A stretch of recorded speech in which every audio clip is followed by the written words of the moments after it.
2026 সালে তামিলনাড়ু এবং পশ্চিমবঙ্গেও এবার সংখ্যাগরিষ্ঠতা নিয়ে সরকার গড়বে এনডিএ, হুঙ্কার অমিত শাহর। 2024 সাল থেকে টানা জয় পেয়েছে বিজেপি এনডিএ জোট। হরিয়ানায় তৃতীয়বার জয় পেয়েছে বিজেপি এনডিএ জোট, আর এবার তামিলনাড়ু আর পশ্চিমবঙ্গের পালা। হুঙ্কার কেন্দ্রীয় স্বরাষ্ট্রমন্ত্রীর।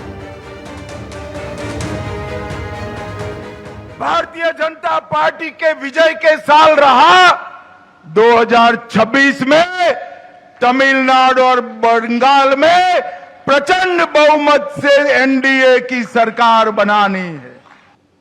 এর আগে আপনারা জানেন যে কলকাতা পশ্চিমবঙ্গ সফরে এসে 2/3 সংখ্যাগরিষ্ঠতা নিয়ে সরকার গড়বে বিজেপি, এই হুঙ্কার দিয়ে গেছিলেন অমিত শাহ। এবার তামিলনাড়ু থেকে তিনি নির্বাচনী প্রচার থেকে বলছেন যে 26 সালে তামিলনাড়ু আর পশ্চিমবঙ্গ দুটি রাজ্যেই সংখ্যাগরিষ্ঠতা নিয়ে সরকার গড়বে এনডিএ।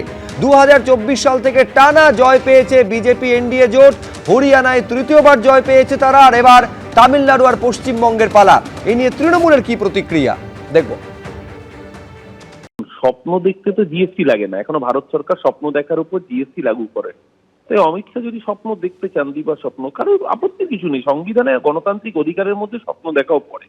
কিন্তু অমিত শাহর ক্ষেত্রে আমরা বলতে পারি অমিত শাহ হলো আমাদের লক্ষ্মী প্যাঁচা। অমিত শাহ যেটা বলে সেটাই হয়, এটা তৃণমূলের জন্য হয়। যেমন গতবার বলেছিল আপকি বার 200 পার, তো বাংলার মানুষ তৃণমূলকে 200 পার করে দিয়েছিল। লোকসভায় বলেছিল ইসবার 30 পার, বাংলার মানুষ মমতা দিকে প্রায় 30টা আসন অর্থাৎ 29টা আসনে জয়যুক্ত করেছে। আর এইবার যখন অমিত শাহ বলে দিয়েছে এবার পশ্চিমবঙ্গ, ঠিক যেভাবে গতবার বলেছিল এবারে বাংলা পারলে সামলা, তো বাংলার মানুষ এবারই তখন মন স্থির করে নিয়েছে যে আবারও এবার চতুর্থবার মমতাদির নেতৃত্বে অভিষেক বন্দ্যোপাধ্যায়ের সেনাপতিত্বে মামাটি মানুষের সরকার গঠিত হবে। আসবো পরের খবরে। এসআইআর নিয়ে প্রতিদিনই চড়ছে রাজ্য রাজনীতির পারদ। একদিকে খড়দার পরিবর্তন সংকল্প সভা থেকে মুখ্যমন্ত্রীকে নিশানা করেছেন বিজেপি রাজ্য সভাপতি শ্রমিক ভট্টাচার্য, আবার অন্যদিকে বান্দোয়ানের সভা থেকে নাম না করে তৃণমূল শীর্ষ নেতৃত্বকে আক্রমণ করলেন কেন্দ্রীয় মন্ত্রী ও বিজেপি সাংসদ সুকান্ত মজুমদার। পাল্টা জবাব এসেছে তৃণমূলের তরফেও। রাজ্যের চলতি এসআইআর প্রক্রিয়া স্থগিতের আবেদন করে ফের মুখ্য নির্বাচন কমিশনারকে চিঠি লিখলেন মুখ্যমন্ত্রী।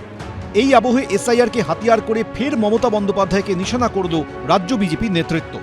রবিবার উত্তর 24 পরগনার খড়দায় পরিবর্তন সংকল্প যাত্রা থেকে আক্রমণ শানালেন বিজেপি রাজ্য সভাপতি শ্রমিক ভট্টাচার্য।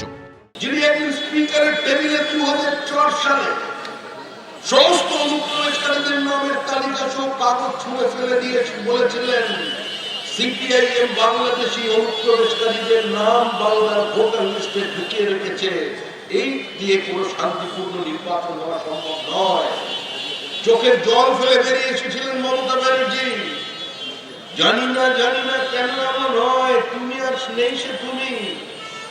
বদলে গেছে মতটা, পাল্টে গেছে পথটা। এখন বলছেন ওপার বাংলা এপার বাংলা এক, দিদি আপনিতে মিলিবে যাবে না ফিরে। বাংলা নিয়ে না বিজেপি এবং আরএসএস এর নিজেদের মধ্যে না অবসেশন আছে।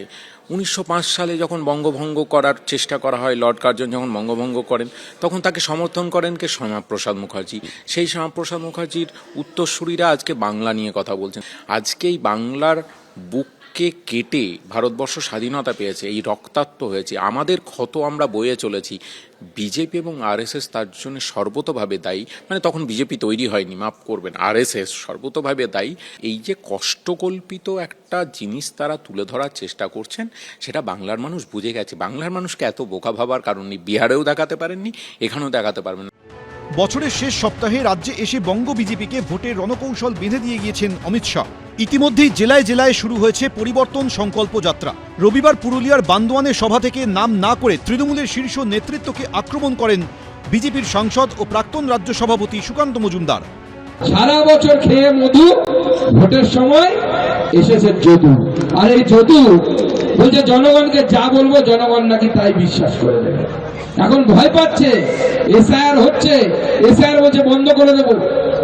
কেন বন্ধ করে দেবো? মানি না এসআইআর। 1952 সাল থেকে হয়, আজকে নতুন হচ্ছে এরকম নয়। কি মনে হয় বাংলাদেশের লোকেদের নির্ণয় করা উচিত যে পশ্চিমবঙ্গের মুখ্যমন্ত্রী কে হবে, না ভারতবর্ষের লোকেদের নির্ণয় করা উচিত? আরে আমরা দিল্লির দালালি করি না, আমরা নরেন্দ্র মোদীর ভক্ত। কারণ আমাদের নরেন্দ্র মোদী 80 কোটি মানুষকে 2029 সাল পর্যন্ত ফ্রিতে রেশন দেওয়ার ব্যবস্থা করেছে। পাল্টা জবাব এসেছে তৃণমূলের তরফে। তো আমাদের বক্তব্য হচ্ছে সুকান্ত বাবুরা নিজেই জানেন তো এসআইআর এর মাধ্যমে তারা আসলে কি করতে চাইছেন। আমার মনে হয় তারা নিজেরাও জানেন না। আসলে আসামে যেরকম এনআরসির মাধ্যমে হিন্দুদেরকে প্রথমে লোভ দেখিয়ে হিন্দুদেরকে প্রথমে মিথ্যাচার করে যে বাংলাদেশি অনুপ্রবেশকারী তাড়াবো, আলটিমেটলি হিন্দুদেরই ক্ষতি করেছেন। পরে দেখা গেল হিন্দু বাঙালিরা সবচেয়ে বেশি ক্ষতিগ্রস্ত হয়েছে। এসআইআর এর মাধ্যমেও আলটিমেটলি এই বাঙালি জাতিরই ক্ষতি সাধনা করছেন ভারতীয় জনতা পার্টির নেতারা। বিহারে বিপুল জয়ের পর এবার মিশন বেঙ্গলে নেমেছে বিজেপি। और हाँ, गंगा जी यहाँ बिहार से बहते हुए ही बंगाल तक पहुंचती है। নরেন্দ্র মোদীর সেই স্বপ্ন পূরণ করতে তৃণমূল বিরোধী সব শক্তিকে একজোট হওয়ার ডাক দিয়েছেন পশ্চিমবঙ্গ বিজেপির রাজ্য সভাপতি। আবেদন করছি সিপিএম এর কর্মীদের কাছে, সিপিআই এর কাছে, ফরওয়ার্ড ব্লকের কাছে, অতিবামপন্থীদের কাছে, কংগ্রেসীদের কাছে, যারা দীর্ঘদিন তৃণমূল কংগ্রেসের থেকেও তৃণমূলের জন্য ক্ষমতার অমৃত রস পান করেননি, সেই তৃণমূল কংগ্রেস কর্মীদের কাছে মতাদর্শ বুকে রাখুন। পতাকার অবমাননা করবেন না, পতাকা বাড়ির উপরে তুলে রাখুন। যদি মনে হয় কষ্ট হয় বিজেপিকে ভোট দিতে, ডানাতে নয় বাহাত দিয়ে বোতাম টিপুন। বিজেপিকে দেবার জন্য নয়, তৃণমূলকে সরানোর জন্য। শ্রমিকবাবু বুঝে গেছেন, নিয়তির লেখন তিনি পড়ে ফেলেছেন। 2026-এ বিজেপি 50 ক্রস করবে না। সেই জায়গায় দাঁড়িয়ে এখন তিনি কাকুতি মিনতি করে শুরু করেছেন সমস্ত দলের লোকজনকে যে আমাকে ভোট দিন, আমাদের হয়ে ভোট দিন। আসলে অ্যান্টি তৃণমূল একটা ন্যারেটিভ তৈরি করার চেষ্টা করছেন। কিন্তু বাংলার মানুষ সিদ্ধান্ত নিয়ে ফেলেছে, একদিকে বাঙালি আর একদিকে বিজেপি।